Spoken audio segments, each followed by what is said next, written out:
Friends, I hope you are fine. Welcome to Psychology with Muqaddas. Today we are going to study lesson number 42, that is higher order brain functions.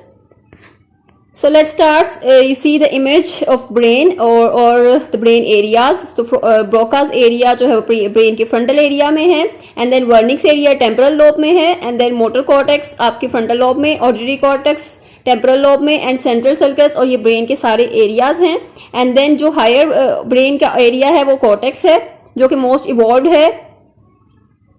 And then higher order functions जब भी हम refer करते हैं तो it means we are focusing on the cortical control of the major functions, यानी जो हमारा brain का कॉर्टेक्स है, जो कॉर्टिकल एरियाज हैं, वही हमारे जो मेजर फंक्शंस हैं उनको कंट्रोल कर रहे हैं. और मेजर फंक्शंस कौन से हैं? हमारे language, emotions, learning, memory, psychopathology. तो ये सारे जो मेजर फंक्शंस हैं, हायर ऑर्डर फंक्शंस हैं, वो ब्रेन के जो हायर एरियाज हैं, जो कॉर्टिकल एरियाज हैं, वही मैनेज कर रहे हैं.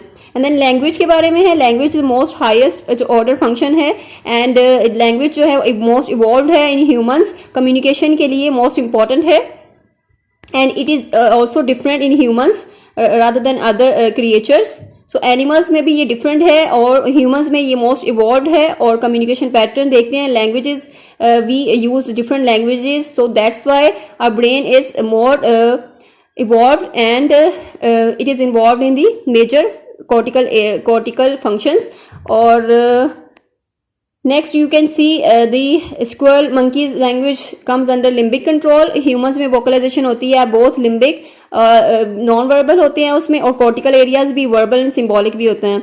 And then therefore the evolution of languages involves. अब कौन कौन से इसमें इवॉल्व कैसे हुई है languages? And it is only about 50,000 years ago the tract and physical apparatus for language evolve. तो जो ह्यूमन ट्रैक्ट है, फिजिकल apparatus है हमारी लैंग्वेज का, वो इवॉल्व हुआ था. And then language in non human primates. तो नॉन ह्यूमन प्राइमेट्स में लैंग्वेज किस तरह इवॉल्व हुई है.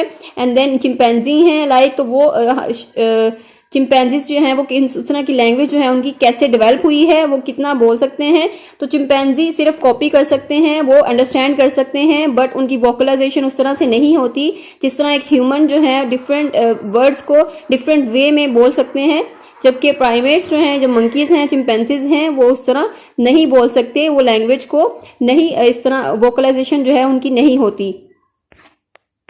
And then speech production and comprehension. और ये स्पीच प्रोडक्शन और कंप्रीहेंशन में जो ब्रेन के एरियाज इन्वॉल्व हैं कुछ, और जिसमें ब्रोकाज एरिया है, वर्निक्स एरियाज हैं, एंड इसमें एक डिसऑर्डर है जो अफेजिया है. अफेजिया आपकी कंप्रीहेंशन और प्रोडक्शन ऑफ स्पीच का डिसऑर्डर है, जिसमें आप अफेजिया होगी अगर किसी को, तो वो कंप्रीहेंड नहीं कर पाएगा लैंग्वेज को और प्रोड्यूस नहीं कर पाएगा, और उसकी स्पीच जो है उस तरह से नहीं होगी.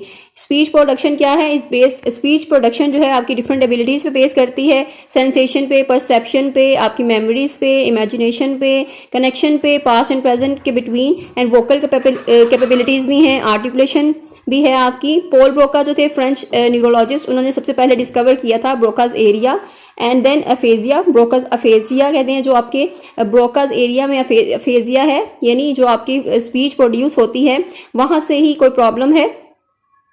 और ये अगर इस एरिया में डैमेज होता है, अगर ब्रोकाज एरिया के यानी फ्रंटल लोब में कोई डैमेज होता है, तो वो आपके जो डैमेज है वो इंफीरियर फ्रंटल लोब में अगर होता है तो वो ब्रोकाज अफेजिया का ही अफेजिया का डिसऑर्डर है, जो कि एक्सप्रेसिव स्पीच में होता है.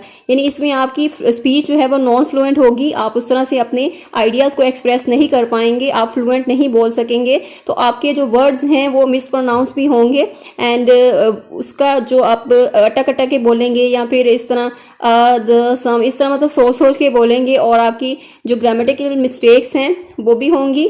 सो देख यहाँ पर आप आर्टिकुलेट कर सकते हैं लिटल वर्ड्स को, ग्रामेटिकल मीनिंग्स को. Function words difficult, but function words जो हैं इसमें कुछ डिफिकल्ट हैं, but content words come easily. यानी जो कंटेंट है वो वैसे ही रहेगा, कंटेंट आपको समझ आ जाएगी कि क्या बात कर रहे हैं, लेकिन वर्ड्स जो हैं उसके फंक्शन मतलब होने में या फिर एक्सप्रेस करने में उसको डिफिकल्टी होगी, और वो नॉन फ्लुएंट स्पीच होगी उसकी.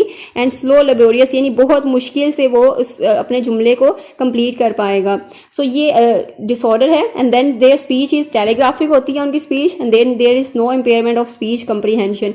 यानी वो कंप्रीहेंड कर लेते हैं, आप भी उनकी बात समझ लेंगे, वो भी आपकी बात समझ लेंगे, लेकिन मसला कहाँ होता है कि वो अपनी बात समझा नहीं पाते, वो अपनी जो बोलते हैं उनमें वो उनकी जो है वो हेजिटेशन होती है, यानी वो बहुत स्लो बोलते हैं, लेबोरियस यानी कि बहुत मेहनत करनी पड़ती है उनको बोलने में, और वो अटक अटक के बोलते हैं और वो एक एक वर्ड करके बोलते हैं और आपको एक एक वर्ड करके समझाते हैं।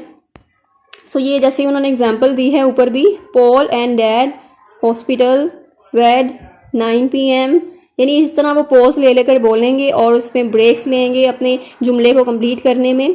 तो ये इसका डिसऑर्डर है Broca's aphasia. And then speech comprehension का डिसऑर्डर जो है वो वर्निक्स एफेजिया का डिसऑर्डर है। इसमें क्या होता है, आपकी स्पीच जो कंप्रीहेंशन है, यानी वो इंसान स्पीच को नहीं समझ सकता, वो उसको अंडरस्टैंड नहीं कर पाएगा। And this is located in Wernicke's areas middle posterior region of the superior temporal gyrus. And speech comprehension जो है वो area collects information, matches, recognises, analyses it and sends it to the articulation areas.